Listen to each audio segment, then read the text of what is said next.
How could I have imagined that the young man who casually helped me assemble a coffee maker would end up entering my house and forcing me to confront something so unexpectedly personal? I hadn't even noticed that I had left my toys, those toys, and a few pieces of lingerie scattered on the couch. But the most surprising thing wasn't the embarrassment of that moment, it was how it seemed to change everything. I had grown used to living alone for years, resigned to solitude. When I went out to buy a coffee maker that morning, I never imagined I was also embarking on a new chapter in my life, one where I wouldn't feel so alone anymore. Who could have imagined that a well-intentioned and inexperienced young man would cross my path so suddenly and transform my routine in such an unexpected way? Let me start from the beginning, because this story deserves to be told in full detail. I'm 60 years old, divorced for 15 years, and since then, I've lived alone. Like anyone in my situation, I had my private moments, and things I kept just for myself. Over time, those things became part of my daily life, a way to cope with the silence of an empty house. I'd used them so often that I no longer even noticed when they were left lying around, in plain sight, right in the middle of the living room. Maybe it was just a habit, or perhaps my unconscious way of filling the void around me. In any case, that morning, I had no idea what I had left on the couch when I decided to go out and buy a coffee maker.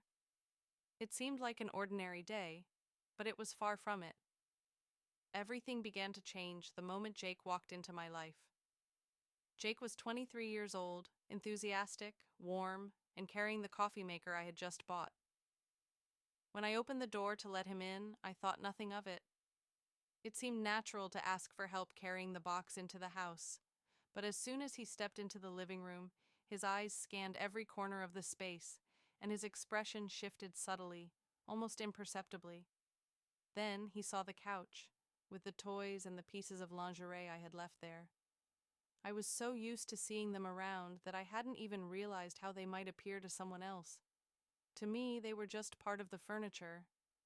Jake smiled faintly with a curious air and broke the silence with a simple sentence. "You live alone, don't you?" There was a playful curiosity in his eyes. My face turned as red as a tomato. It was so sudden and awkward that I didn't know how to handle it. Someone was supposed to just come and set up the coffee maker, nothing more. After all, these private aspects of my life weren't meant to be shared with anyone. My solitude was mine alone, and I never intended to project it onto another person.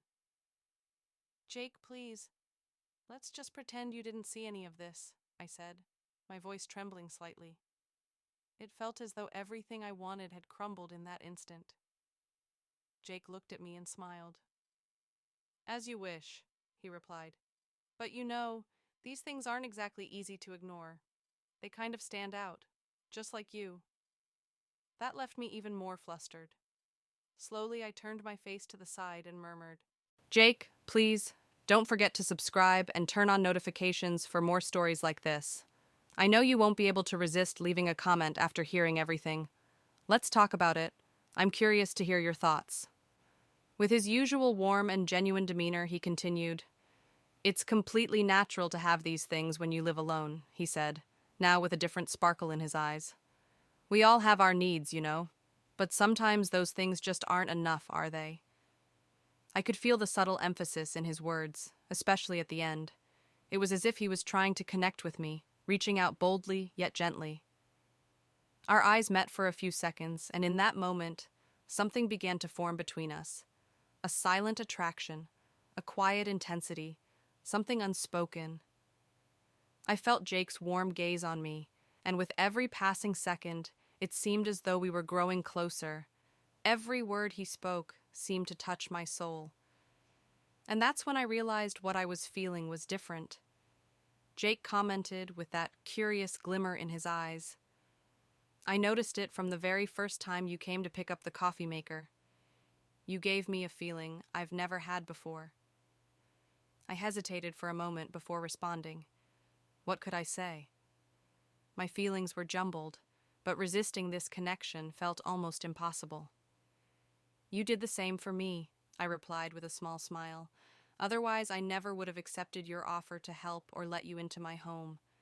I said that, But inside, I knew I felt something deeper. Jake had managed to reach me in an unexpected way. His body, his posture, the way he spoke, everything about him, so relaxed, so captivating. It was becoming difficult to keep my eyes from revealing how I felt. There was a brief silence before I finally said, "I've been in these jeans and this shirt all day. It's suffocating me." Trying to lighten the mood, I continued, "I'm going to change into something more comfortable. Make yourself at home." Jake's gaze remained on me as I walked away. I tried to look away, even for a second, but I couldn't. I was completely drawn to him. The space between us seemed to shrink with each passing moment. I went upstairs and changed into a fitted dress with thin straps that outlined my figure. I gave my makeup a small touch-up before heading back down to the kitchen. But as I entered, I saw Jake standing near the door to the living room. His eyes, intentional or not, were fixed on me. For a moment I stood there hesitating, letting my thoughts run wild. "All right," I thought to myself. "Young man, your intentions are pretty clear. You're like hitting the lottery. Let's see where this goes." I thought about it and, pretending not to notice that he was watching me, took a few steps in his direction. "Jake," I said in a playful tone, "are you single? Do you have a girlfriend? Or do you spend your nights alone?" While I looked at him, I felt a spark ignite within me. We were so close now that every word, every gesture, every glance seemed to carry deeper meaning. Seeing the excitement and shy curiosity in his eyes, a smile formed on my face. "If you're done setting up the coffee maker, how about we make some coffee?" I suggested, barely noticing the slight tremor in my voice. "Let's talk. I want to know more about you." As I moved closer, a warm sensation grew inside me. Everything about him pulled me in.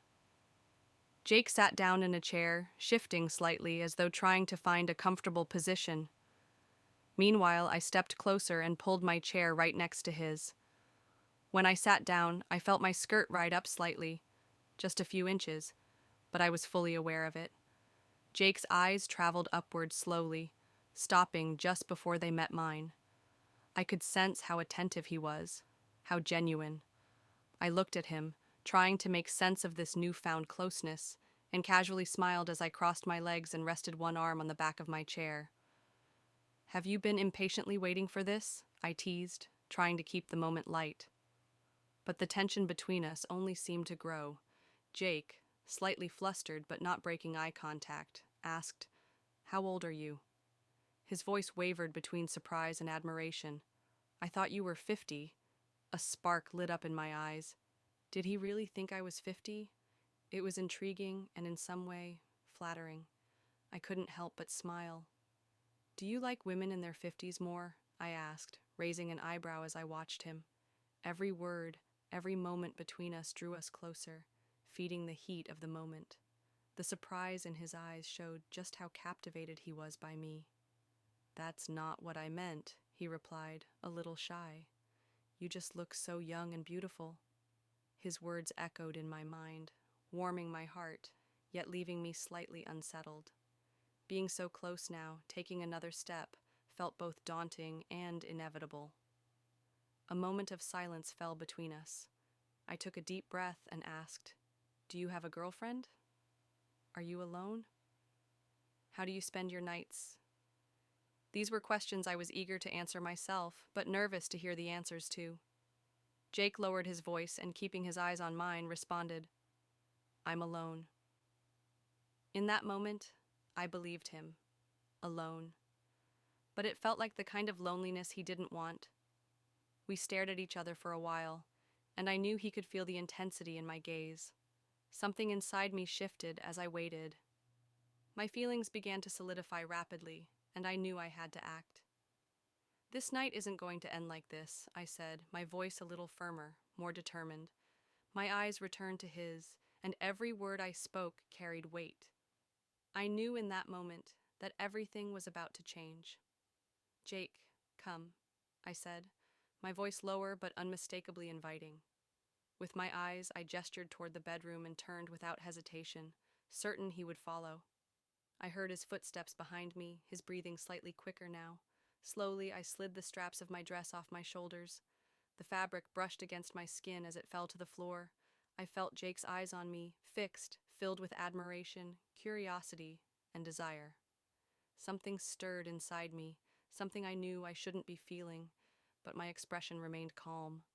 I took a few steps toward him, and the silence between us seemed to create a dangerous connection, as if we were crossing a line that should never be crossed.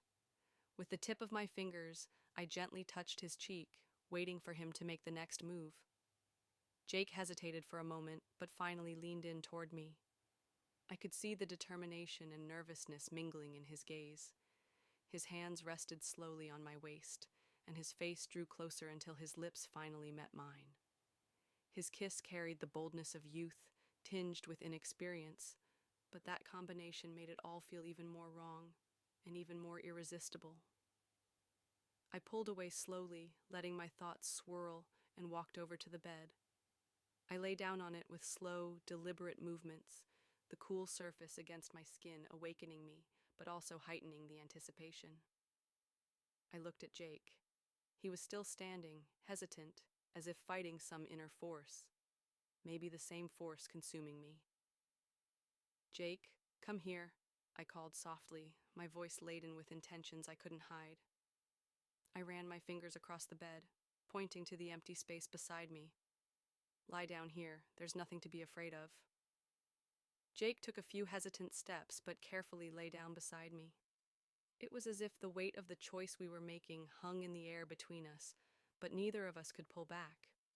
I turned toward him, placing my hand gently on his chest, and asked, almost in a whisper, "Have you ever thought about this moment? Ever imagined this happening, Jake?" Jake kept his eyes fixed on mine, his breathing heavy, his thoughts seemingly as chaotic as mine. "More than just imagined it," he replied, his voice low, filled with something between excitement and guilt. "But I never thought it could actually happen." In that moment, all doubts vanished. We weren't just connecting physically, we were challenging the rules, crossing boundaries that should never have been crossed. There was something so wrong about it all, and perhaps that was exactly what made it so intense, so impossible to ignore.